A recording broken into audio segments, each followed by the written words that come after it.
Yo, what's good, y'all, man? We got Severance Season 2, Episode 2, man. Breakdown, theories, mystery, and more. So like it up, sub, hit the bell if you're new. And, yeah, though, man. See, Episode 2 was basically going with Episode 1. But, you know what I mean, continuous of, you know, saying the cliffhanger we saw, you know, basically telling us what happened when they all went, to, you know, when they all went to the inner, went to the outer. You feel me? They saw the outer selves for a couple minutes, and then they turn the machine off or turn, you know, what they did. But yeah, they just basically telling us what happened and what went down, because we want to know like what happened, like how they got fired. And they showed us how they got fired. They just fired him. He actually did fire him, because sometimes we was like, you know, you can't believe that motherfucker. You cannot believe that motherfucker. I ain't gonna lie. I don't trust none of what he says. He got that look in his face. You didn't know, you know, sister, Mark's sister knows he was bullshitting. Like, real shit. But yeah, though, man, it was good. Episode 2. Let me know y'all saw it, man. Let me know comment below. Pineapple fruit baskets, pineapple fruit baskets, and pineapple fruit baskets. Episode 2 of Severance has more citrusy goodness than an episode of SpongeBob. You're not going to believe some of the insane theories to come out of this episode, including Miss Cobell being severed. Yeah, that's a name, Cobell, yeah. Kelly and Mark related? What? And Irv and Bert's relationship in the outside world. There are tons of other cool details we'll discuss, and just remember that... Wait, they related. If I get anything wrong, it was my innie who wrote this episode. Now warm up your waffles and like and subscribe. It's time to praise Kier. The episode begins right after the events of the Season 1 finale. Mark's Audi has taken back control, leaving the members of Rickon's book reading thoroughly perplexed why he just yelled, "She's alive!" A reference to his dead wife Gemma, his Audi doesn't know is still alive. Yeah, I was saying Jim Muscat and Casey, yeah. And I use the word alive here cautiously, as Mark tells us this episode that he literally saw her dead body and confirmed she was dead after her horrific car crash. For you keen observers out there, you'll notice in the new opening titles a car falling into a frozen lake. Could this be what happened to Miss Casey? Oh, yeah. This file is known as Cold Harbor, after all. The main theory right now, which I go over in greater detail in my episode. Yeah, well, I'm trying to know too, but we probably gonna, I ain't gonna lie, we ain't gonna know that probably till like last episode. Probably another cliffhanger. You feel? I hope not though. But is that the macro refinement workers are putting her memories back together so they can be put into a severance chip, with the long-term goal being to one day resurrect Kier Egan in a similar process. I also found it odd that Mark jokes to his sister that her name is Persephone, a Greek god whose name means the bringer of death and destruction. The Severance writers have been very conscious about what they name their characters and places. For example, Kier comes from Gaelic, meaning the Dark One, kind of ironic for the founder of a company named Lumen, or Light. Irv also lives at the Leonora apartment complex. Leonora means light. The first time we see Helly's Audi, Helena, she grasps at her neck. It hasn't been long since her innie tried to commit suicide.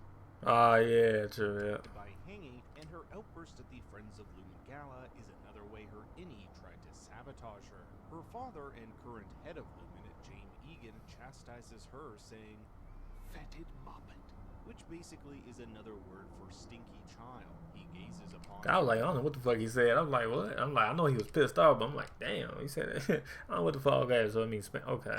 Almost inspecting to make sure she's the real Helena. This is a different side than the one we saw in the season finale. The loving and caring father who looked at his daughter with pride is now slinging insults. I get the sense he's the overbearing father who only expresses his love when you've done something good for the company. Hence why Helena goes to such extreme lengths to earn his affection. Helena's innie has become a real liability, and there's a compelling theory out there that the Helly we saw in episode 201 is actually Helena undercover. Look how she fumbles to find the on switch of her computer. Oh, it's not her. Ooh, so it's the other one? Is actually Helena undercover. Look how she... Cause I saw that shit. They be, that's what I'm saying. When they point shit out like that, they did point shit out like that. I saw that on episode 2. No, it's not episode 2. Episode 1. Yeah, I did saw that. No, not episode 2. No, episode 1. Yeah, I did saw shit like that. I saw that. Fumbles to find the on switch. Yeah, cause they know to turn on. You know how they out the inner they just turn on. I don't know, you know, don't know what to do. Of her computer when she's been working there for weeks, or how she lies about what she saw in the real world, stating that she talked to a night gardener. A gardener? There's the awkward hug she gives to Mark after getting off the elevator. Oh yeah, damn. She the wrong. Oh man, so she's spying on them. Yeah, because the other girl, the inner, will be like, oh, you feel me already? You know what I'm saying? Damn. 39 minutes ago, they had kissed. Yeah, that's what I'm saying. Mentioned she comes out relatively calm and composed when her innie had just been fired up, exposing Lumen in front of the crowd. Facts. This episode further proves this theory to be true. Helena is seen watching security camera footage, which may explain why in episode 201 she is unusually aware of the Lumen surveillance methods, like knowing there are no microphones in the break room and inspecting the missing camera in the office. Wait, what happened to the security camera? When Mr. Drummond, who seems to be some sort of fixer for the Egans, tells Seth that the board will give Helly back, Helena gives him this look, almost as if the two have already talked about her going down there as herself. Another fun fact is the name of Helena's file at the end of episode 201, Santa Mira, which happens to be the setting of the filmed Invasion of the Body Snatchers. This episode also exposes Milchek's lies from episode 201. He told Mark that it had been 5 months since the event. Yeah, you know, he gonna lie and shit. You know, to keep the, you feel me, the secret buried, you know what I'm saying? Known as the Macrodat Uprising, and the Audis were hailed as heroes up top, even treated to their own ticker tape parade. In reality, only 48 hours had passed since Mark meets his new co-workers. This would explain why Milchek is still in the process of moving into his office and why his computer hadn't been updated to say, hello, Mr. Milchek. You'd think that would have been done in 5 months. The fallout of our Innie's foray into the outside world wasn't too harmful, at least to Lumen. Footage of Helly's outburst at the gala has been commandeered, and Natalie is handling the media. We'll see Helena record a video. Yeah, record a video. Was the result of a bad combination of alcohol and medicine, to which she apologizes. But I'm also curious who this video is for. The board, media, or someone else entirely. Also, why is she recording this on an ancient TV? Lumen is a multi-billion-dollar company. Yeah, I'm saying. To invest in something a bit more high-tech. Check out this shot of the Lumen parking lot. All the cars look like they're from the 80s. Yeah, I'm saying from old school cars. We're actually in a different world than our own. One that's familiar, yet different. The 3 pieces of information I have to back this up are as follows. In the Lumen introduction video, the voiceover tells us that Lumen has branches in all 206 countries around the world. Our world only has 195. Then there are those license plates, which have no states on them. Just a picture of Keir Egan and the last Remedium Hominibus, a cure for mankind. And third, there are several mentions of Lumen being headquartered in a state called PE. There is no U.S. state abbreviated as PE, yet we see it here on this Lumen medicine bottle, a newspaper clipping found in Irv's apartment, and as Bert's address. Meanwhile, Dylan and Irv get fired by Lumen, but don't worry, it's only for 3 days. Dylan is told that his innie started a fight, and will see him face prejudice as he's denied a job at a door warehouse. It's kind of ironic he applies for a job at a place that makes a product used to go in and out of things, yet his last job had him cut off from the outside world. We also get to see his wedding ring and hear the voice of his wife, Gretchen. He also has 3 kids, one of which we saw in season 1, so he might be in desperate need of a job. This was also one of Milchek's lies. He told Mark that none of his co-workers wanted to come back to Lumen. Yeah, nah, everyone's, and we already knew he was lying. That's why it's good. They made, that's why they good. They put episode 2 and shows, you know, when saying, you know, what happened and shit. That was good. They did that because we already knew he was lying and shit. In reality, they were fired. Now, Irv's Audi is really mysterious. When Milchek comes to fire him, he lies about what he was doing the night the Innies took over their bodies. He doesn't tell him that he awoke to find himself banging on Bert's door. In season 1, we learn that Irv's Audi had been investigating Lumen. His chest has a document filled with names of severed employees and a map of Keir with other names, including his love interest, Bert. We'll see him use a payphone and anxiously look around as if someone could be following him. He says the line, "You're not picking up. I get it. I want you to know my innie got the message." First, let's take a look at who he might be calling. My first guess is Bert himself. Yeah, probably Bert. Bert was. Might explain why he's not picking up. Yeah. Remember that we don't know what Irv's Audi did after he woke up outside Bert's, but with Bert's name being on his map, it's very possible these two outies know each other and had a conversation that very night. Additionally, if they were romantically linked on the inside, could they be romantically linked on the out? This idea of the two sides of the severed mind blending into one another is seen with Irv's paintings. How does he know about the elevator? Yeah, that's what I was saying. Yeah. He also tells Mark that his innie is in love, and that love may spill over into his outside life. Although this may just be a tactic to get him to come back. Other than Bert, this message might be for Ragabi, the woman who helped Petey reintegrate in Season 1, and who seems to be a part of a powerful anti-Lumen group. Oh yeah, I forgot about her too. She might come back too though. I think she is gonna come back.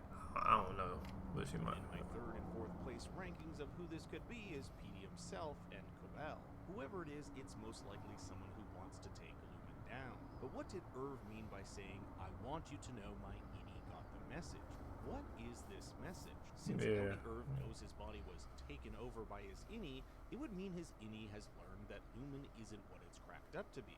Remember, at the beginning of Season 1, Irv is the biggest Kier supporter and loves everything to do with Kier and Lumen. But by the end, he wants to burn this place to the ground. You could say his innie got the message. The catalyst for Irv's turn is Bert's retirement. And now I'm wondering if this retirement was planned by their respective outies. I also want to draw attention to Bert's outie's retirement song, Paul Anka's Time of Your Life, which has lyrics about memories being left behind. If you look closely on the record, you'll see the phrase Warhol's wormhole. This is a term used to describe a computer worm that spreads as fast as physically possible, infecting all vulnerable machines. Irv is like this vulnerable machine, and now he's anti-Lumen. Miss Cobell, who Milchek said was fired last episode, has been promoted to a new role as head of the Severance Advisory Council. She was the one who alerted Lumen to the innie's takeover of the overtime contingency after Mark's innie accidentally called her Miss Cobell instead of Mrs. Selvig. Cobell states that yeah, that's how she know like it was her innie, cause you supposed to call her, you know, certain names when you know like they could tell. She was the one who alerted Lumen to the innie's takeover of the overtime contingency after Mark's innie accidentally called her Miss Cobell instead of Mrs. Selvig. Cobell states that Helena and Lumen fear her, and it appears her promotion is but a ploy to keep Lumen's eyes on her. But why would Lumen fear her? We know that Harmony has some sort of connection with the Egan family. She has this cult-like shrine in her home, keeps a photo of Kier with her, and can sing the hottest new Egan singles. Brings the bounty to the plain, through the torment, through the rain. Get to Romeoville Toyota and go big with our warranty for life. The first theory is that Harmony is the illegitimate child of one of the Egans, hence why she is so loyal to the company and why they keep her around to prevent her from exposing this secret and tarnishing the Egan name. A second theory is that Harmony is severed. If you look closely at the overtime contingency room, there is a brief moment we can see the name Harmony S. Could this be Harmony Selvig? It would certainly explain a lot of inconsistencies in her character, like how her outie claimed her mother was a devout Catholic, while her innie said her mother was an atheist. Not to mention the total change in appearance from work to home.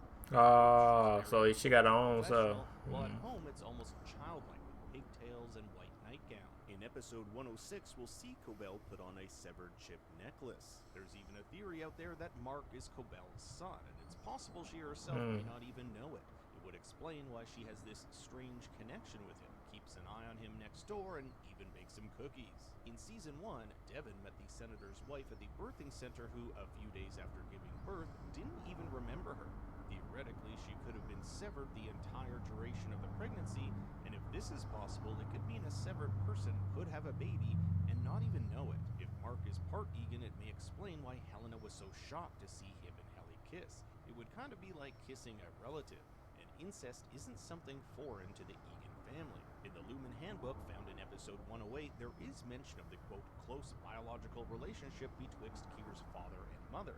So close, in fact, that Kier grew up with many illnesses, which may have prompted him to get into the pharmaceutical industry. At the end of the episode, we'll see Cobell leaving her home with a large suitcase. We still don't know if she has taken Helena up on Lumen's offer. Yeah, I was saying we don't know. She has to get away from Mark, who demands answers. His questions on why she did this and if she knows anything about Gemma result in her slamming the horn and almost running him over. Taking over Cobell's role as floor manager is Seth Milchek, who spends most of the episode on his bike hiring or firing people. And did anyone find this helmet placement odd, almost as if it has a hidden camera filming them? Well, we definitely know Devon doesn't trust this man, as when he arrives at her home, she hides Mark's wedding picture. Yeah. We learn that the Innies takeover of the Audis lasted 39 minutes, which is the same length as the Season 1 finale. Milchek lies about Lumen having no punishments and encourages Mark to come back to Lumen. And why is Mark not fired like the rest? Other than the fact he led his department to meet quota, it most likely has something to do with his connection to Miss Casey. After all, Helena says they need him back to work long enough for him to complete Cold Harbor, Miss Casey's case file. Devon takes Mark out to lunch at PIP's Diner. PIP is an acronym for Performance Improvement Plan and is a document that outlines what employers need their employee to improve upon, and it can be used to deny an employee severance if the needs are not met. PIP is also the nickname of one of Lumen's former CEOs. Some of you may find it surprising that Mark doesn't want to investigate the matter of his potentially missing wife. He saw her dead body. It's honestly too painful to dig this all up again, and he snaps at his sister, who simply wants to get to the bottom of things. Listening in is Mr. Drummond. Yeah, he listening. Who has It's been fine. tasked with keeping tabs on Mark. You'll notice the frolic tattoo on his hand, one of Kier's 4 tempers. Milchek is tasked with bringing Mark back to Lumen. His return includes a 20% pay raise, regular wellness checks, and the hope that his Innie's love and happiness he experiences on the inside will make its way up top. Mark will end up going back to work, and we can see how Milchek, in a matter of 2 days, replaced Mark's 40 hours from branches abroad. Yeah. There is mention of a branch referred to as 5X, which Mr. Drummond questions with a tinge of disdain in his voice.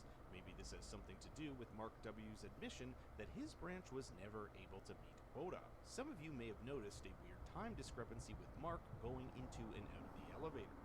One day he arrives at 9:03 a.m. and goes home at 9:15 a.m. This actually makes a lot of sense. According to Mark W., who we'll see outside Lumen being escorted away, the new workers worked 3 days before being fired.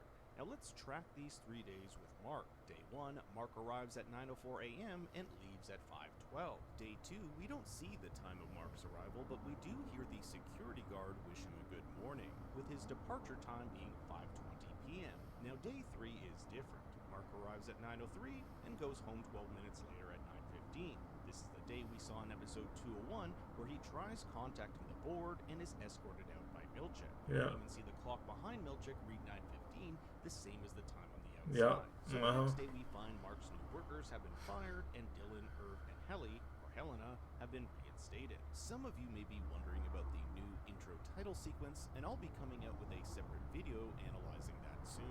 Now we get into our trailer sleuthing section, where we go over the season's trailers to guess what might be in store for future episodes. It really looks like Mark might be going through some form of reintegration sickness, or the 2 parts of his severed brain crossing over into one another. Here we'll see him in the boardroom in both work and casual clothing. This is echoed in the break room hallway, where Mark has this blue shirt, which looks almost identical to the one he wears to the diner. We will get to see more Bert, who we saw keeping tabs on Irv. Could this be Bert following behind him?